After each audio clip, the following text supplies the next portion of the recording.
महाराज की जय। सर्व सुंदर साथ की जय।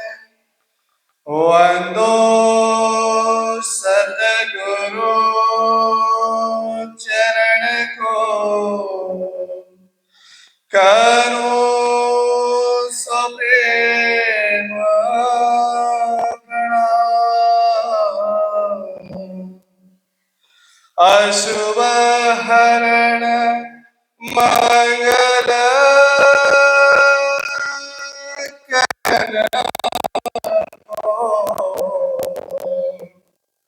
धनी श्रीदेव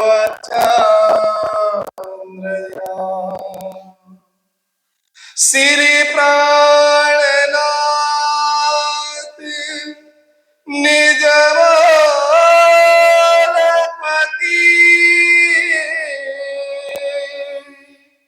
श्री महाराज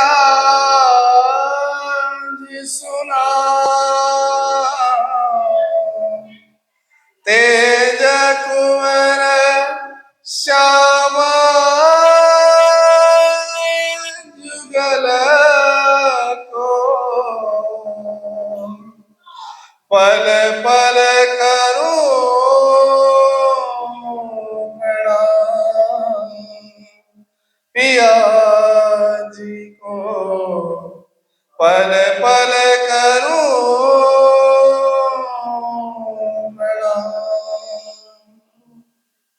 बोलिए श्री प्राणनाथ प्यारे की जय। सतगुरु महाराज की जय। सर्व सुंदर साथ की। प्राणधार आत्मा संबंधी सुंदर साथ जी, आपके श्री चरणों में प्रणाम। कलशवाणी है सुंदर साथ जी। जागनी का प्रकरण 23 है। अब जाग देखो सुख जागनी, ए सुख सौभागिना जोग। तीन लीला चौथे घर की, इन चारों काया में भोग। इन चारों काया में भोग। अब जाग देखो सुख जागनी।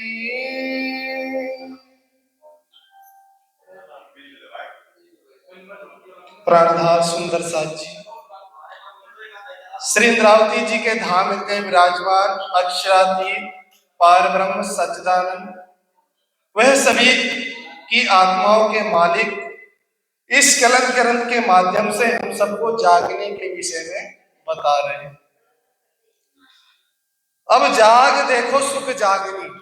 कौन सा सुख देखना है जागकर? संसार का नहीं, शरीर का नहीं, परिवार का नहीं। कौन सा सुख? परम धाम का सुख, जो हम अष्ट पहर दिन 64 घड़ियां किसके साथ झीलते थे? राज श्यामा जी के साथ। अब जाग देखो, अब वो अवसर, वह समय, वो घड़ी आ चुकी है। सोने का समय चला गया। कौन सा समय चल रहा है सुंदर साथ जी? जागने का समय चल रहा है। ये कौन सा ब्रह्मांड है? जागने का ब्रह्मांड है। पहले ब्रज के अंदर आए, हमारे साथ राजी साक्षात थे कृष्ण जी के तन के अंदर। हम उनसे प्रेम भी करते थे, स्नेह भी करते थे, लेकिन संबंध की पहचान नहीं थी।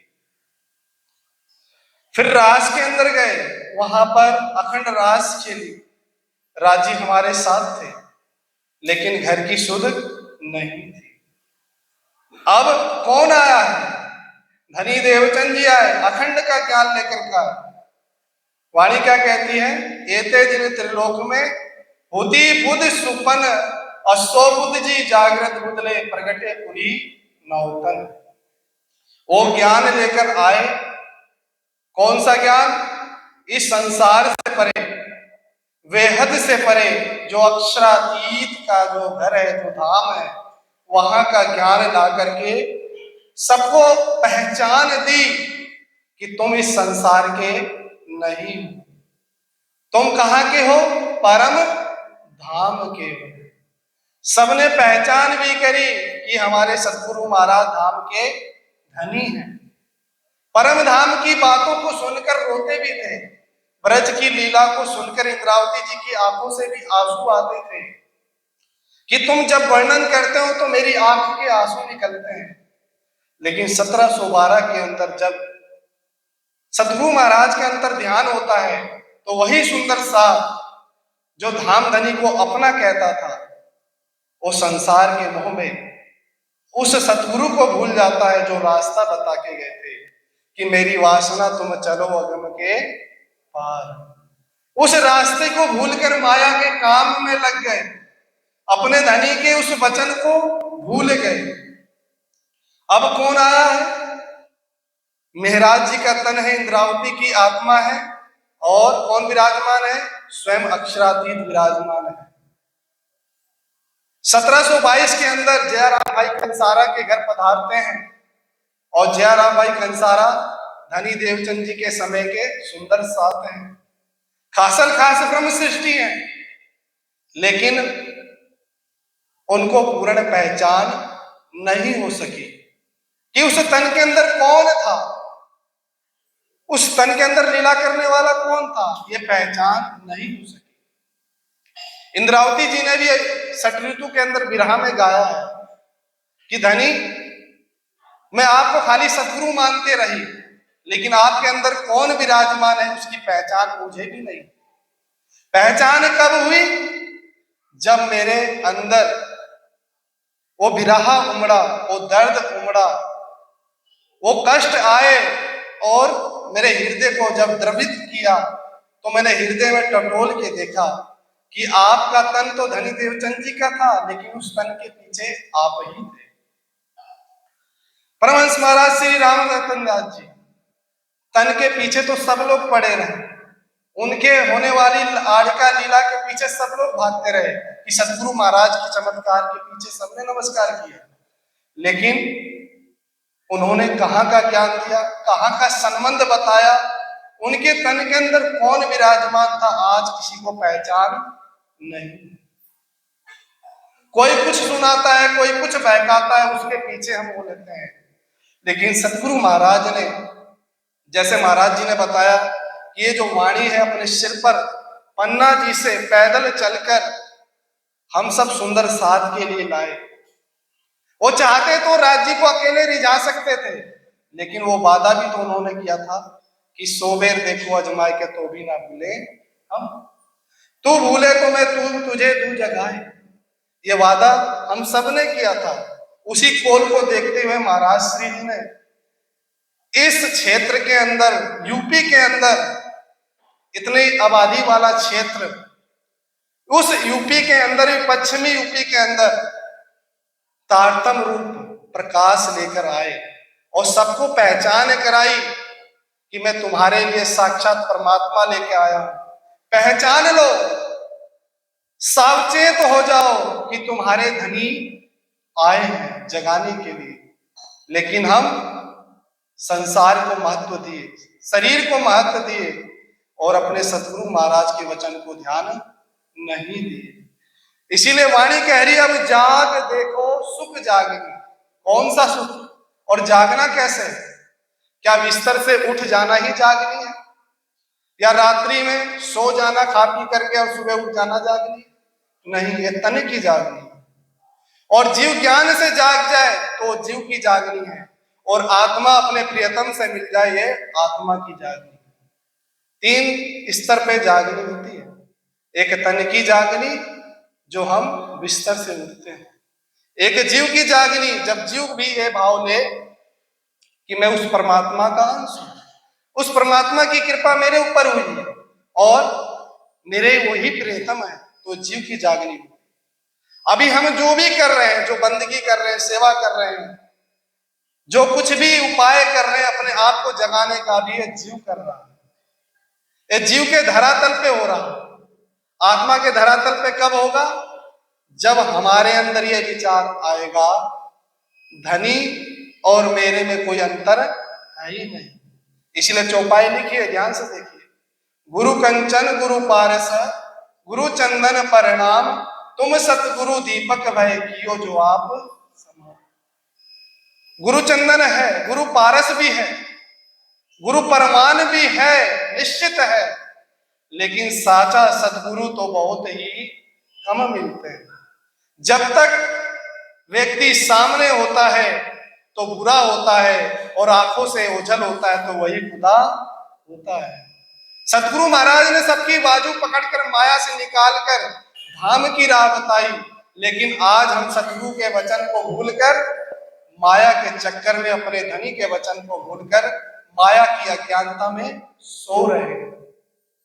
धनी तो हमें सुख परम धाम का देना चाहते हैं, लेकिन हम माया के क्षणिक सुखों के पीछे पागल हो रहे हैं। इसलिए वाणी कहती है, रेहो दुनिया बावरी होवत जन्म गवाए, मदमाती माया की छाकी सुनत नहीं पुकार। कि वाणी, संसार का जीव तो जन्मता और मरता है, ये बात समझ में आती है। संसार का जीव अज्ञानता में है, बात समझ में आती है। संसार का जीव इस वाणी को नहीं समझेगा, इस बात को भी समझ में आती है। संसार का जीव इस वाणी पे ईमान नहीं लाएगा, ये बात भी समझ में आती है। लेकिन तुम तो परम धाम की हो।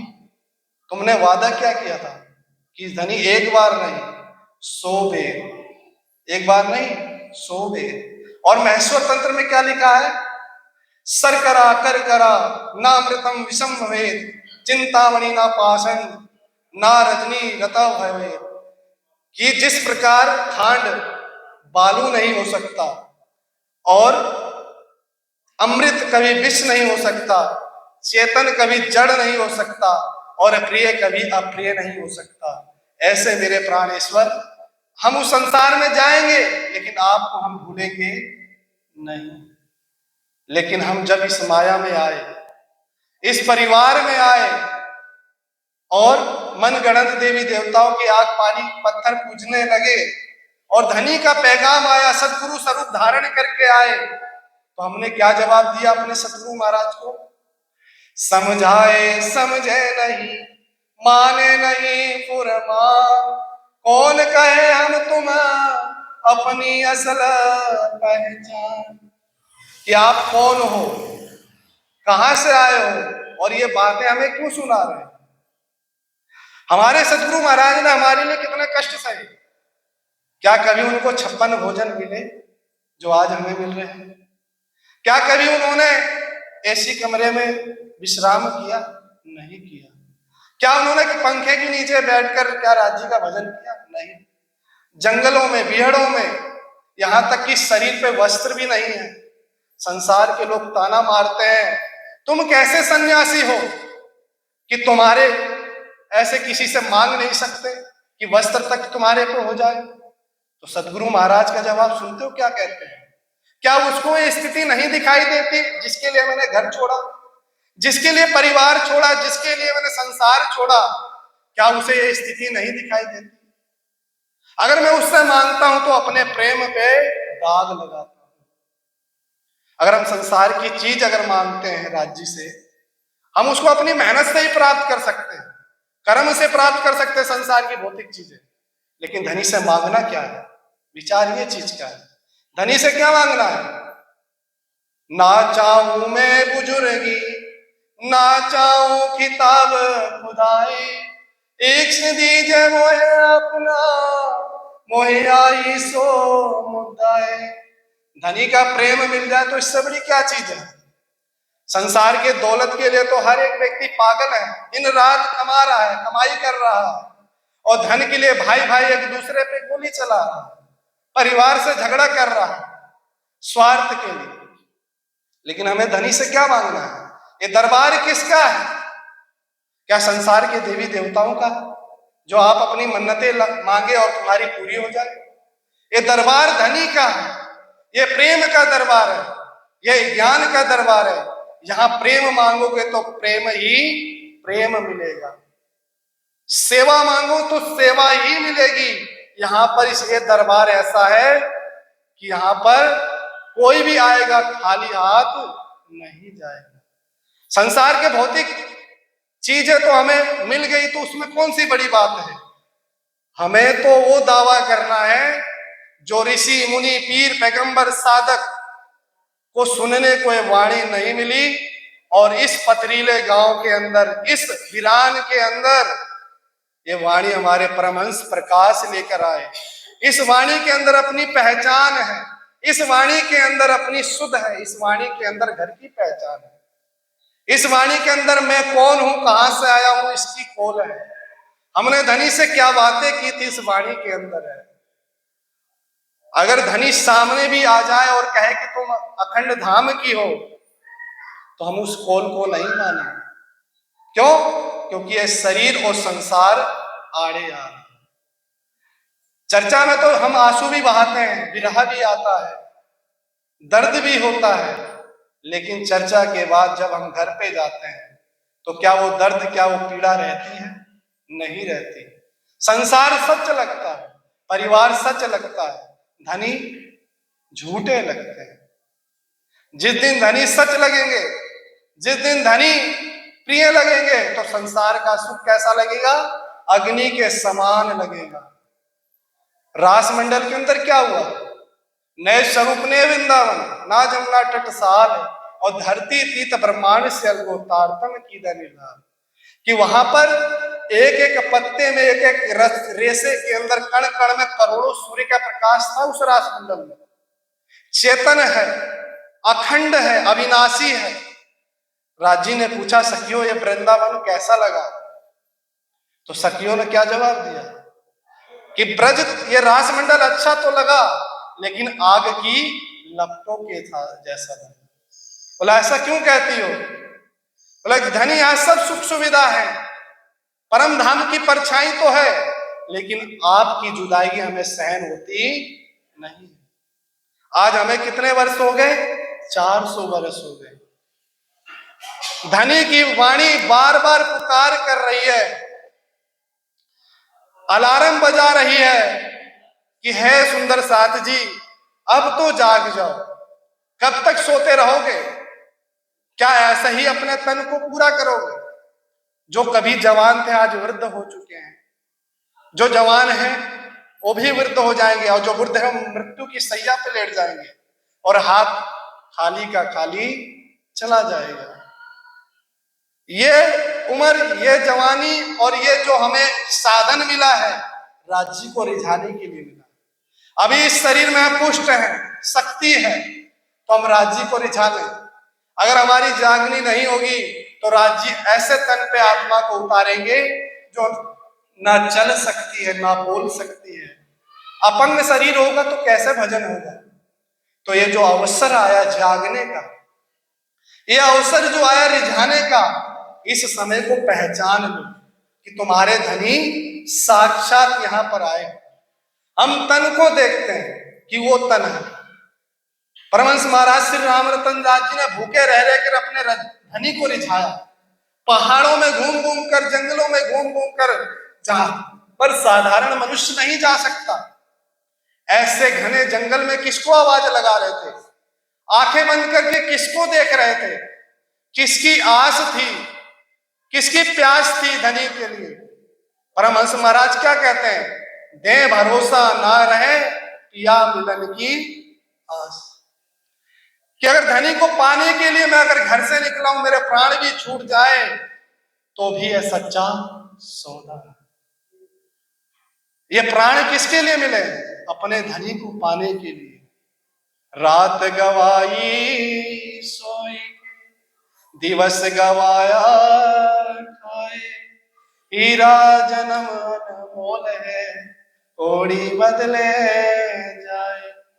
ये तन ऐसा है, इस तन से हम अपने परम धाम जाने का मार्ग बना सकते हैं, और इसी तन में रहते रहते अज्ञानता की चादर ओढ़ के सो सकते हैं।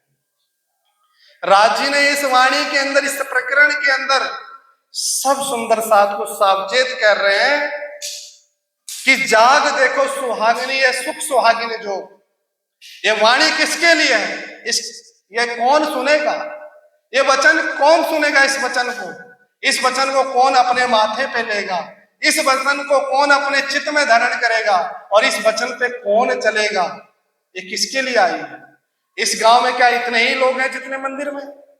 बहुत लोग हैं, लेकिन ये वाणी सुनने वाला कौन है?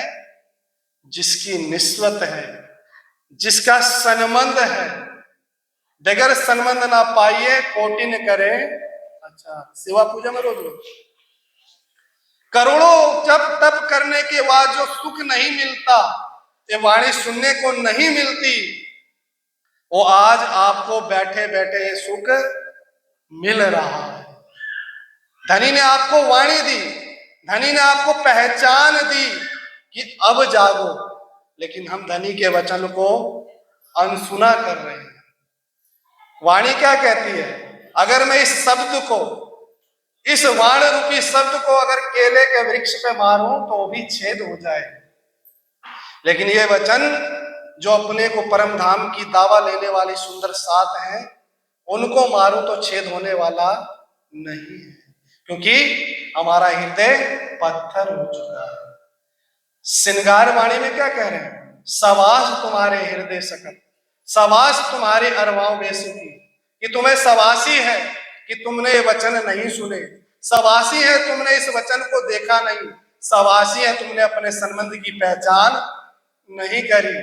इंद्रावती जी सब सुंदर साथ को टोन कस रहे हैं, तुम्हें उलाहना दे रहे हैं कि तुम तो वहां पे बड़े डींगे मारते थे कि 100 बेर देखो अजमाए के तो भी ना भूले हम। और जिस जिसने पहचान की, कंकड़ से रतन हो गए। क्या हो गए? कंकड़ से रतन हो गए। रतन बनने के लिए भी न जाने कितनी यातनाएं सहनी पड़ती हैं, न जाने कितना कष्ट सहना पड़ता है। आज हम आसानी से कह देते हैं परमहंस महाराज श्री राम रतन दास, लेकिन उनको रतन बनने के लिए न जाने कितनी कसनी करनी पड़ती है। उस माँ, उस बेटे से पूछिए जिसकी माँ उसको छोड़ के चली गई, उस बेटे से पूछिए जिसके ऊपर से पिता का साया चला गया हो, जीने का आधार नहीं, खाने का ठिकाना नहीं, और वो अकेले उस परमात्मा की खोज करने के लिए निकला है।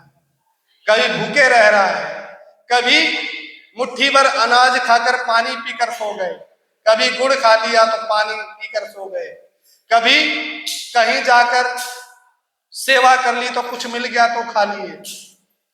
आज हमें धनी किसी प्रकार की कमी नहीं दे रहे। वो क्या कह रहे हैं कि भजन करो, अपने प्रीतम को रिझाओ। सच्चा हम कैसे होंगे अपने सदगुरु के? जब उनके वचनों को मानेंगे। उन्होंने सर पे वाणी रखकर कसम खिलाई कि हे सुंदर सा, अगर मेरे से प्यार करते हो, मेरे से प्रेम करते हो तो इस वाणी को पढ़ो। ये क्या है? तुम्हारे पिया का संदेश है, इसमें तुम्हारे प्रीतम की पहचान है, और जो इस वाणी को पढ़ लेगा यही बैठे बैठे बाजी जीत जाएगा। तो इस वाणी में क्या कह रहे हैं? जाग देखो सुख जागनी, ये सुख सोहागिन जोग, 3 लीला चौथे घर की, इन चारों का या में हो। चौथी लीला कौन सी है? ये जो जागनी ब्रह्मांड का जो लीला चल रही है, इसके अंदर जो जो सुंदर साथ जागेगा वो सौभाग्यशाली है। जो परम धाम में रहते रहते जो सुख नहीं मिला, वो जागते हुए आज हमें वो सुख मिल जाएगा। तो सुंदर साथ जी, आज ये कार्यक्रम का 15वां दिन हो चुका है, और आगे भी गांव में जाना है, सबको संदेश सुनाना है। हमारा जो कर्तव्य है हम आप तक पहुंचा रहे हैं। हम कह के चले जाएंगे, लेकिन इस वचन को पालन करना आपका नैतिक कर्तव्य है।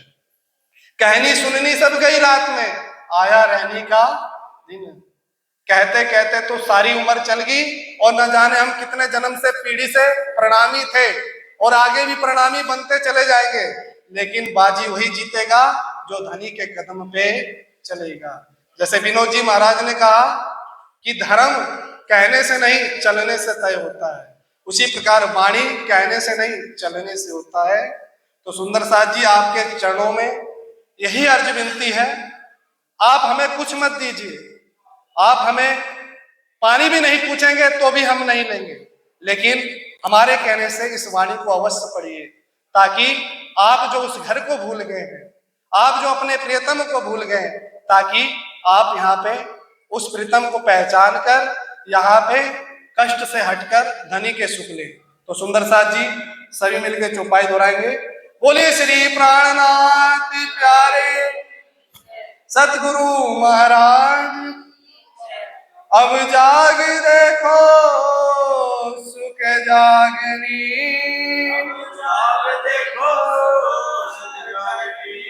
ए सुख सुहागिना जोग, तीन लीला चौथे घर की, इन चारों काया में भोग, इन चारों काया में भोग।